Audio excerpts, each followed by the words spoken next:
तो कार्यक्रम लगातार हमारा जारी है और लगातार वीरता को आईटीवी नेटवर्क इंडिया न्यूज नमन कर रहा है और इसी शौर्य गाथा के कार्यक्रम को अब आईटीवी नेटवर्क आगे बढ़ाएगा, इंडिया न्यूज आगे बढ़ाएगा और अगला सेशन जो है वो होगा शहीदों के परिवारों के साथ। शौर्य गाथा आप तक पहुंचाएंगे, हम परिवार के लोग जो हैं बताएंगे और मंच पर मैं आमंत्रित करना चाहूंगा शुभम त्रिपाठी जी जो कि भाई हैं शहीद पंकज त्रिपाठी के। सर प्लीज आप मंच पर पधारिए और इसी के साथ साथ मैं मंच पर आमंत्रित करना चाहूंगा अनीता तिवारी जी को जो कि पत्नी हैं शहीद शशिकांत तिवारी जी की। मैम आपसे रिक्वेस्ट है कि प्लीज आप मंच पर आइए और इस सेशन को आगे बढ़ाएंगे मेरे सहयोगी अभिषेक सिंह। तो जोरदार तालियों के साथ आप जो है स्वागत करिए इन दो खास मेहमानों का। ये वो खास मेहमान हैं कि जिनके नाम पर आज का ये कार्यक्रम जो है वो आयोजित किया गया है, आज का ये कार्यक्रम हो रहा है। और जिस तरीके से 10 सालों से लगातार आईटीवी नेटवर्क के द्वारा, इंडिया न्यूज के द्वारा कार्यक्रम शौर्य का सम्मान जो है वो आयोजित किया जा रहा है और 11वां संस्करण है ये। और अब इस कार्यक्रम को आगे बढ़ाएंगे और शौर्य गाथा जो है असली में वो बताएंगे। और अभिषेक ओवर टू यू।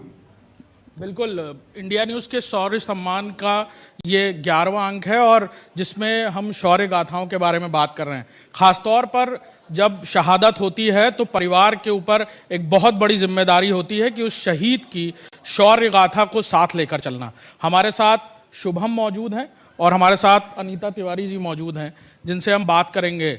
अनीता जी से शुरुआत करूंगा। अनीता जी, दंतेवाड़ा में शहादत हुई, आपको पता चला, फोन आया होगा, किस तरह से ये पूरी घटना हुई? जो हमें जानकारी है कि उस वक्त 5 लोग थे साथ में उनके, वो कमांड कर रहे थे, उनको पता था कि आगे माइंस हैं और उन्होंने खुद शहादत देकर अपने साथियों की जान बचाई। ये अपने आप में एक बहुत बड़ी बात है कि शहादत देना ये जानते हुए भी आगे मौत खड़ी हुई है और उसे पार करके आगे जाना। क्या कहेंगी? कुछ बातें भी याद होंगी उस वक्त जाते समय, वो कह रहे होंगे, छुट्टी पर आए होंगे, वापस जा रहे होंगे, पता होगा नक्सलाइट एरिया में जा रहे हैं। क्या कहा था आपसे जाते समय उन्होंने? जाते समय तो यही कहा था जी, थोड़ा माइक ऊपर कर लीजिए जी। जाते समय तो यही कहा था कि जा तो रहे हैं, वापस आएंगे। हाँ, मर के आएंगे या जीवित आएंगे, वापस तो आएंगे। और वो दौर जो था वो शाम को मुझे खबर मिली, छत्तीसगढ़ दंतेवाड़ा हेडक्वार्टर से मेरे पास फ़ोन आया तो मुझसे कहा गया कि आप कौन हैं? तो हमने बताया कि हाँ हम उनकी वाइफ बोल रहे हैं। फिर मुझे बताया नहीं कि क्या हुआ, बोला और कोई व्यक्ति हो तो उससे मेरी बात करा दो। फिर उसके बाद मेरे बेटे ने फ़ोन लिया, उससे भी बोला नहीं और कोई घर पे हो बड़ा तो उस व्यक्ति से मेरी बात कराओ। तो बेटे ने अपने मामा को फ़ोन देते हुए कहा मामा आप बात कर लीजिए, मुझे कुछ नहीं बताया जा रहा है, क्या है। फिर भाई को बताया गया कि ऐसी ऐसी घटना घटित हुई है। फिर उसी समय सभी को जानकारी होने लगी लेकिन मुझे कोई खबर नहीं थी उस समय कि हाँ क्या ये भी हो सकता है। फिर शाम को मैंने यही बोला कि मुझे न्यूज़ दिखा दो, न्यूज़ चैनल पे क्या चल रहा है, उससे मुझे जानकारी हो जाएगी कि कैजुअल्टी हुई है कि घायल है। लेकिन मुझे न्यूज़ खोल के नहीं दिखाई गई, शायद मुझे उस चीज़ की जानकारी हो जाती कि हाँ घर परिवार वाले मुझे न संभाल पाते शायद। फिर धीरे धीरे जानकारी हुई जी, पब्लिक आ गई, सभी रिलेशन में सभी एकत्रित होने लगे तो मुझे आभास हो गया उस चीज़ का कि कहीं ना कहीं कोई दुर्घटना हो गई है। उसके बाद जब मुझे पता चला कि ऐसा ऐसा हादसा हो गया है, फिर मेरी भी बात हुई, मैंने भी हेडक्वार्टर अपनी तरफ से कॉल लगा के पूछा क्या हुआ है, तब मुझे जानकारी दी गई उस चीज़ की। पता चला कि सर्चिंग ड्यूटी के दौरान, इलेक्शन के दौरान सर्चिंग ड्यूटी चल रही थी, उसमें जो है 6 लोगों का नाम दिया गया था जिसमें कंपनी कमांडेंट के तौर पर इनका नाम दिया गया, हमारे हस्बैंड का। फिर सर्चिंग ड्यूटी चली रही थी, बाहर जाने के समय वहाँ पर दंतेवाड़ा में टर्निंग पॉइंट के दौरान, थोड़ा माइक ऊपर कर लीजिए, टर्निंग पॉइंट के दौरान उसी जगह जो है नक्सलाइट ने अपना माइंस वगैरह लगा रखा था।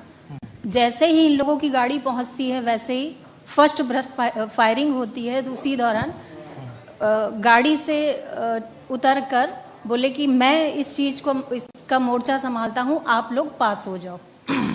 लेकिन वो इतना फायरिंग का माइंस था, वो लगा रखा था और 5 लोग भी घायल हुए। मोर्चा संभालने के दौरान इन लोगों को टर्निंग पॉइंट से आउट करते हुए शहादत हुई इनकी। और वो 5 लोग हैं, वो पांचों आज भी सुरक्षित हैं। घायल तो हुए लेकिन आज वापस अपनी ड्यूटी पे सुरक्षित वापस आए। देखिए, आपने सुना शहादत की ये कहानी जो अपने आप में रोंगटे खड़े करती है कि आपको पता है कि पीछे परिवार है और वो परिवार 5 परिवार अलग अलग, वो 5 परिवार खो जाएंगे, कहीं ख़त्म हो जाएंगे और आप अपने परिवार को भूल कर उस शहादत को, मौत को गले लगाते हैं, ये सोचते हुए कि आपका देश सुरक्षित रहेगा। हमारे साथ शुभम भी है। शुभम, पुलवामा की यादें हम सब के दिमाग में उसी तरह ताज़ा है। वो शहादत किस तरह से आपको पता चला और फिर भाई क्या कह के गए थे आखिरी में जब जा रहे थे छुट्टी पर वापस, पता चला कि जाना है, जम्मू जाना है, फिर वहाँ से आगे कॉन्वॉय के साथ जाना है? सर, जब वो जा रहे थे तो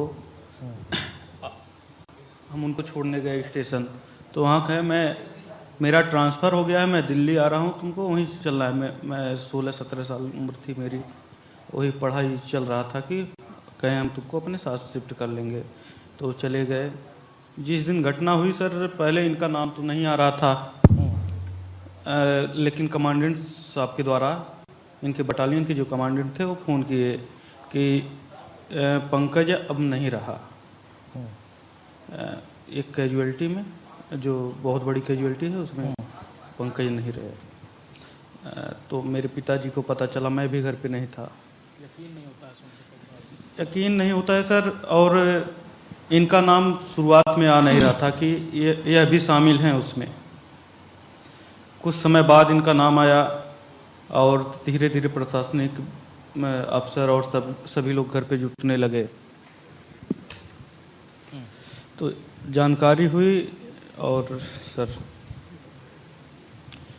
कहते थे भाई कि आप भी जाओ फौज में, तैयारी करो, आप साथ रहने की कोशिश कर रहे थे, कह रहे थे साथ में रहना है भैया के, कहते थे आपसे कि तुम भी तैयारी करो। जी जी, और फौज में जाओ।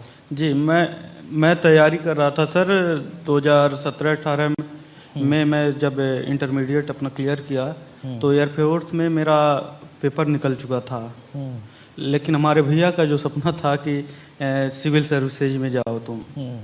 सपने को पूरा करने की कोशिश कर रहे हैं आप? सपने को पूरा करने की कोशिश कर रहे थे सर, लेकिन भैया का जब डेथ हो गया तो परिवार में हमारे घटनाएं घटनी शुरू हो गई। मेरी माता जी जो थी वो बीमार रहने लगी और कुछ समय बाद उनका भी डेथ हो गया, ब्रेन हेमरेज हो गया। पिताजी जो थे वो हार्ट के पेशेंट हो गए। अब परिवार में सर जो भी स्थिति परिस्थिति थी एकदम विपरीत हो गई। ये वो बातें हैं जो परिवार समझ सकता है। हम में से यहाँ बैठा हुआ वही वो समझ पाएगा, या शहीद का परिवार समझ पाएगा जिसने इसको खोया होगा। लेकिन आप जब जाते हो कहीं बाहर तो वो शौर्य गाथा आपके साथ चलती है आपके भाई की। लोग इज्जत से रास्ता छोड़ते होंगे, आप कहीं बाजार में जाते होगे, किसी कार्यक्रम में जाते होगे, लोग सम्मान में कुर्सी छोड़ते होंगे। महसूस होता है कि भाई ने इतना बड़ा शौर्य का बलिदान दिया और आज हम उस शौर्य की कहानी को साथ लेकर चल रहे हैं। अब भैया की वजह से ही जो सम्मान मिलता है उन्हीं के नाम पे हमारे परिवार को या सबको सम्मान मिलता है। गांव पूरा इलाका जानता है। और हमारा एक छोटा सा गांव है, उसको आज हमको लगता है पूरे भारत में सभी लोग जानते हैं, उन्हीं की वजह से जानते हैं। और हमारे गांव के और क्षेत्र के लोग बहुत गर्वान्वित महसूस करते हैं भैया के नाम पे। बिल्कुल। अनीता जी, 2 बच्चे हैं आपके और जब जा रहे थे तो उन्होंने आपसे कहा था कि इनके लिए भी फौज में मुझे जगह बनानी है, बेटी के लिए भी बनानी है, बेटे के लिए भी बनानी है, उनको तैयारी वैसी करानी है कि मेरा नाम रोशन करेंगे। ये सब बातें आपसे कहते थे वो जाने से पहले भी? हाँ, सबसे पहला तो यही था कि यहाँ बच्चों को अच्छी एजुकेशन देनी है, जो कि आज मैं उन्हीं शब्दों का मैं आगे से आगे जो है पालन कर रही हूँ। बेटा मेरा इस समय वाजीराम में IAS की तैयारी कर रहा है। बेटी मेरी 9th क्लास में KVS उन्नाव डिस्ट्रिक्ट में है। और बाकी आगे की जो एजुकेशन है वो उसको भी मैं कंप्लीट दूंगी। जितना पढ़ना चाहेगी उतना मैं पढ़ाऊंगी, क्योंकि इसके पापा का यही एक था कि हाँ बच्चों को बहुत ही अच्छी एजुकेशन देनी है जिससे देश का नाम रोशन कर सकें, अपने माता पिता का, अपने परिवार का नाम रोशन कर सकें। परंपरा फौज की आगे बढ़ाने की बात कहते थे वो। बिल्कुल यही कहते थे कि हाँ अच्छे से एजुकेशन होने के बाद आपको फौज अधिकारी रैंक से ज्वाइन करनी है जिससे आप और भी लोगों का भला कर सकें और देश की रक्षा कर सकें। आपने बताया कि जब वो जा रहे थे तो कुछ बातें आपसे कही थी कि कहीं घूमने जाएंगे छुट्टी में, या कहीं जब छुट्टियां मिलेंगी ठीक से तो कहीं जाएंगे, क्या क्या जी बात हर बार छुट्टी जब भी आते थे हम लोगों का आगे से आगे प्लान रहता था कि हाँ हम अब इस बार इस जगह बच्चों को, क्योंकि मेन चीज़ एक ये भी मानना था कि बच्चों का माइंड इस समय ये है कि हाँ इसी समय एक मेमोरी बच्चों के माइंड में सेट हो सकती है। तो उस मेमोरी को बच्चों को याददाश्त में फिट करने के लिए कहीं ना कहीं ऐसी अच्छी जगह लेके जाते थे कि माइंड में अच्छा माइंड डेवलप हो सके बच्चों के लिए और कुछ यादें रह सकें। जी, अकेले परिवार लेकर चलना हर जगह हर मोड़ पर, कहीं ना कहीं एक बार ये दिमाग में आता होगा बात, ये बात हमेशा महसूस करती होंगी आप, ये कमी खलती होगी, लेकिन उनकी शौर्य गाथा साथ है आपके हमेशा। बिल्कुल, कहीं भी जाते हैं नाम से हर जगह सम्मान मिलता है कि मैं एक जो हो, पहले मैं नारी थी, आज मैं वीर नारी हूँ। तो आज वीर नारी का जो ये टैग मिला है उसके लिए मुझे मतलब कि हर जगह सम्मान मिलता है और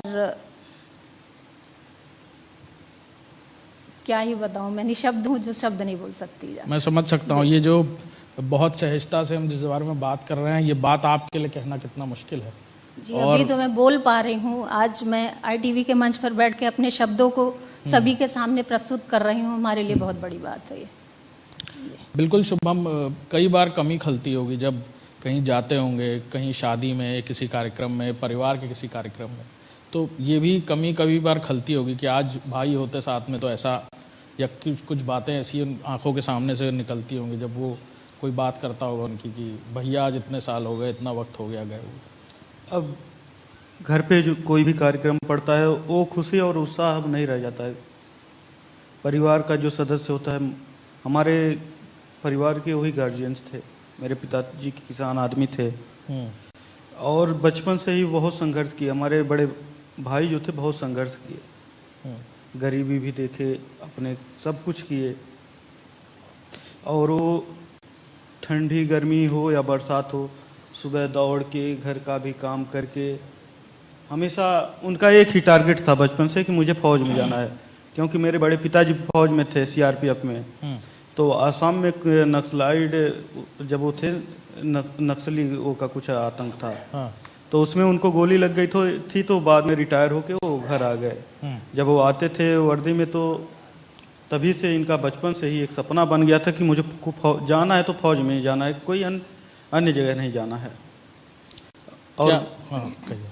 और जब आते थे वो कहते थे अपने ही कि मैं आऊँगा तो सम्मान के साथ आऊँगा, या तो जिंदा आऊँगा या तो मुर्दा आऊँगा, तिरंगे में लिपट के आऊँगा। ये बात कहते थे आपसे? ये सबसे कहते थे, पिताजी से भी कहते थे। मतलब जाने से पहले भी ये बात कहते थे? हाँ, जाने के पहले आखिरी बार ड्यूटी जा रहे थे तो? हाँ, ये बात कह के गए थे। बिल्कुल। ये हम बात कर रहे थे शहीदों के परिवार से, और ये कहानियाँ थी उनकी जो आप सुन रहे हैं, ये शौर्य गाथाएं हैं जो वो अपने साथ लेकर चलते हैं, जो बताते हैं वो कि किस तरह से उनके परिवार में शहादत हुई और कैसे वो प्रेरणा का स्रोत बनते जा रहे हैं आने वाले उन लोगों के लिए जो अब फौज में हैं या फौज में काम कर रहे हैं, या कई बार शहादत की कहानियाँ आती रहती हैं सामने। उनके लिए क्या कहेंगे अनीता जी? शहादत की कहानियाँ सुन के तो हमारे बच्चे हैं, आने वाली जनरेशन है, वो प्रेरित होती है। और हम भी जब सुनते हैं तो बच्चों के माइंड में यही बातें डालते हैं कि हाँ हमें फ़ौज ज्वाइन करनी चाहिए और किस तरीके से उस फ़ौज का पालन करना चाहिए। अगर हम फ़ौज में नहीं जाएंगे तो हमारे देश की रक्षा कैसे होगी।